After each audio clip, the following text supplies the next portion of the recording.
A paz do Senhor Jesus, meus irmãos, presbítero Thiago Luiz Pereira aqui, fazendo um teste com apresentação de vídeo e áudio do nosso blog, Thiago Luiz Pereira.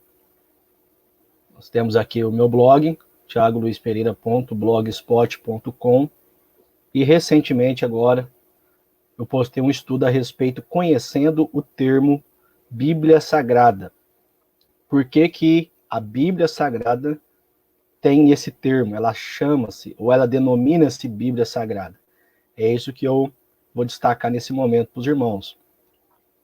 Então tá aqui, ó, conhecendo o termo Bíblia Sagrada. Os escritores egípcios, desde 3.000 anos antes de Cristo, usavam o papiro para os seus registros.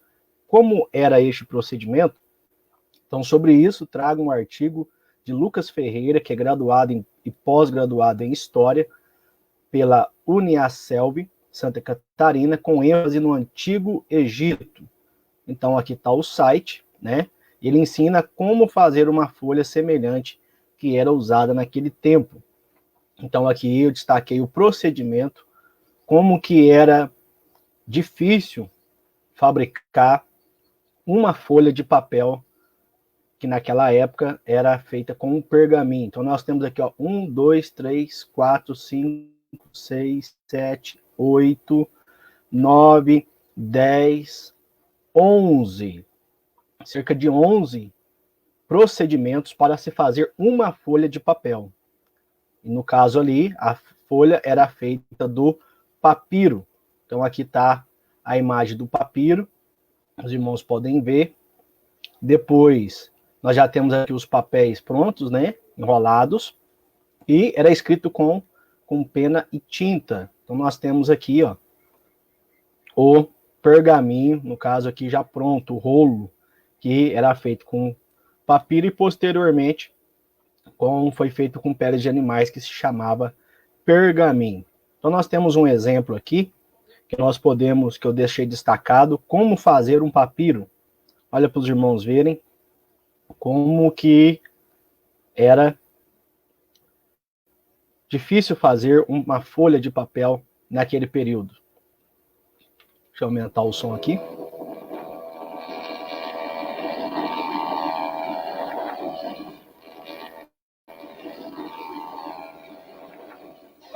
Hoje em dia é muito fácil você mandar uma mensagem para qualquer pessoa que você quiser. Basta você pegar seu celular, digitar algumas palavras que instantaneamente essa pessoa vai receber sua mensagem. Antigamente, meu amigo, a coisa era muito diferente. As pessoas se comunicavam através de pedaços de pedra, se comunicavam com peles de animais, e aqui no Egito, em algo muito especial. Tenho aqui uma planta que nasce no Nilo. É uma planta sagrada para o egípcio por duas razões. Primeiro, por causa do deus Ra, que é o deus do sol, e você vê que o formato dela como raios de sol. Em segundo lugar, a sua base tem a forma piramidal, ou seja, eu estou falando com você sobre papiro. Se você quiser construir um papiro como esse, você pode vir com a planta, escolher e medir, ou como... Então aí está, meus irmãos, deixei 2 vídeos para os irmãos verem como que era feito a folha naquele período, que era com papiro. Ele vai mostrar todo o procedimento aí para os irmãos. Então, para que essas folhas perdurassem, elas eram enroladas e chamadas de rolos. Então, os irmãos podem conferir lá em Jeremias 36, 2, que fala que os livros em formatos de rolo. Depois, estes deram lugar aos pergaminhos, que eram feitos com peles de animais. Então, ali o apóstolo Paulo, em 2 Timóteo 4,13, diz para Timóteo trazer os pergaminhos. Então, estes eram os livros da época. Então, em grego, a palavra livro significa biblion. E a palavra veio do nome do porto de Biblos, na Fenícia, atualmente Jubai, no Líbano, porque de lá eram exportadas grandes quantidades de papiro. Então, o grego biblion, no plural, significa Bíblia. Então, esta palavra Bíblia passou a designar o conjunto das Sagradas Escrituras. Então, Bíblia, ela significa livro em grego. E o pastor Antônio Gilberto, em sua célebre obra, A Bíblia através dos séculos, lançada pela CPAD, diz que no consenso geral dos estudiosos, a palavra Bíblia foi primeiramente aplicado às Sagradas Escrituras por João Crisóstomo, patriarca de Constantinopla no século IV. Também o renomado pastor Claudio Honor de Andrade, em sua contribuição autoral na obra Teologia Sistemática Pentecostal, também lançada pela CPAD, ele afirmou, abre aspas, atribui-se a João Crisóstomo a disseminação do uso desse vocábulo para se referir à palavra de Deus. No Ocidente, a palavra em questão foi introduzida por Jerônimo, tradutor da Vulgata, o qual costumeiramente chamava-se o Sagrado Livro de Biblioteca Divina. Então, a Bíblia, ela é uma pequena biblioteca, pois ela agrega um conjunto de 66 livros, escrito por cerca de 40 escritores, num período de 1.600 anos. Então, o termo Bíblia é porque, ali trazendo do grego, significa livros e também biblioteca, né? Coleção de pequenos livros. Agora, o termo sagrada. Ela é sagrada, pois foi escrita por divina inspiração do Espírito Santo. A Bíblia Sagrada, apesar de ter sido escrita por homens, ela foi escrita por inspiração do Espírito Santo. Está lá em 2 Pedro 1, 20 e 21. Podemos, então, afirmar que ela é um livro divino humano.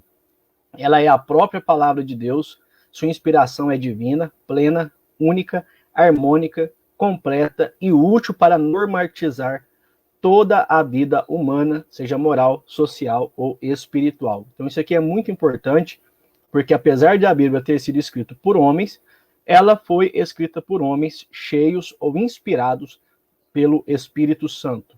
Então, podemos afirmar que a Bíblia ela é um livro divino humano. Então, a inspiração da Bíblia, ela é divina, ela é plena na sua totalidade, ela é única, ou seja, não há mais novas revelações ou inspirações das Sagradas Escrituras, fechou-se nos 66 livros, que são os livros canônicos.